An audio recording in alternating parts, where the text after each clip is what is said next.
नमस्कार, मैं आपका दीपक शर्मा। राहुल गांधी ने एक बार फिर प्रधानमंत्री नरेंद्र मोदी को कमजोर पीएम कहकर तंज कसा है, लेकिन एक विरोधाभासी कथन के कारण राहुल गांधी की भाषा शैली पर ही सवाल उठ गए हैं कि मोदी को बार बार तानाशाह और संवैधानिक संस्थाओं को खत्म करने वाला शख्स जब उन्हें कमजोर बोलेगा तो जनता के बीच उस शख्स की कैसी छवि बनेगी। H1B वीजा बढ़ोतरी शुल्क पर अमेरिकी राष्ट्रपति डोनाल्ड ट्रंप के सामने प्रधानमंत्री नरेंद्र मोदी की चुप्पी को कांग्रेस नेता और लोकसभा में विपक्ष के नेता राहुल गांधी ने कमजोर प्रधानमंत्री की संज्ञा दी है। राहुल गांधी ने सोशल मीडिया एक्स पर अपनी 5 जुलाई 2017 की एक पोस्ट, इसमें लिखा है कि वह मोदी जो ट्रंप से डर गई को रीट्वीट किया है। राहुल गांधी ने 20 सितंबर को इसे रीट्वीट करते हुए लिखा कि मैं दोहराता हूं कि भारत का एक कमजोर पीएम है। H1B वीजा शुल्क $1 लाख यानी 88 लाख रुपए होने पर राहुल गांधी ने इसे कमजोर नेतृत्व से जोड़ा है।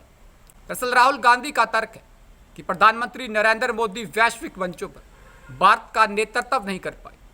चबार पोर्ट और सेक्शन हटाने और 50% टैरिफ जैसे ट्रंप के फैसलों पर चुप्पी को उन्होंने कमजोरी बताया। लेकिन अब सवाल है कि राहुल गांधी इस तरह के बयानों पर भ्रम की स्थिति खुद ही उत्पन्न क्यों कर लेते हैं।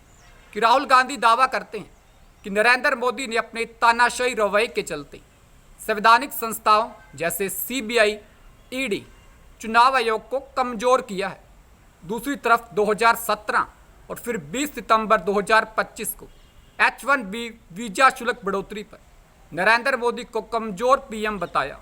यह कांग्रेस की रणनीति का हिस्सा हो सकता है, लेकिन बयानों के आधार पर यह विरोधाभासी प्रतीत होता है कि तानाशाह ताकत के मामले में कमजोर तो नहीं हो सकता। और उससे भी बड़ी बात है कि क्या एक कमजोर प्रधानमंत्री 2017 और 2025 के बीच बड़े संवैधानिक बदलाव ला सकता है क्या? एक कमजोर प्रधानमंत्री लगातार 3 चुनाव जीत सकता है क्या? लेकिन इसी के समानांतर एक बात यह भी है कि क्या राहुल गांधी नरेंद्र मोदी की मजबूत नेता की बनी छवि को दोहरे प्रहार से कमजोर करना चाहते हैं क्या?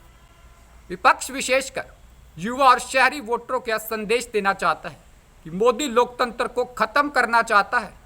इसी तरह शिक्षित NRI और पेशेवर वर्ग को यह दिखाना चाहता है कि मोदी वैश्विक मंच पर भारत को मजबूत नहीं बना पाया। सतही तौर पर तानाशाह और कमजोर दो विरोधाभासी शब्द लगते हैं। राहुल गांधी नरेंद्र मोदी की छवि को तानाशाह साबित करने के लिए दावा करते हैं कि नरेंद्र मोदी ने सत्ता को RSS और मित्र पूंजीपतियों के फायदे के लिए साधन बना दिया है। लेकिन दूसरी तरफ नरेंद्र मोदी की छवि को कमजोर साबित करने के लिए राहुल गांधी कहते हैं कि विदेश नीति पर मोदी ने अमेरिका, चीन जैसे देशों के सामने नरम रुख अख्तियार कर लिया है।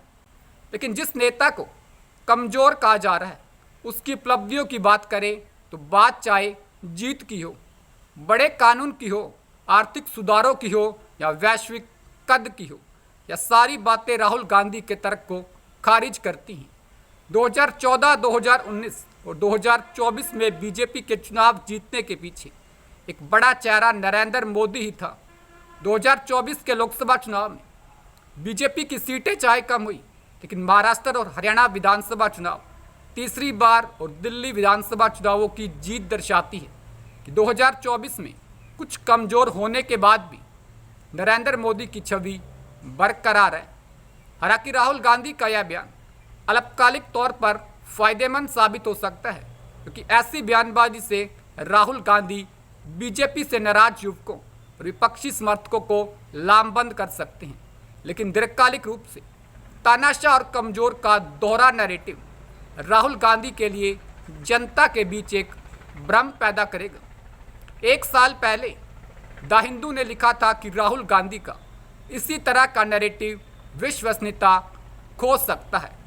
नमस्कार, उम्मीद करते हैं वीडियो अच्छी लगी होगी। वीडियो को लाइक कीजिए, शेयर कीजिए, चैनल को सब्सक्राइब कीजिए। धन्यवाद।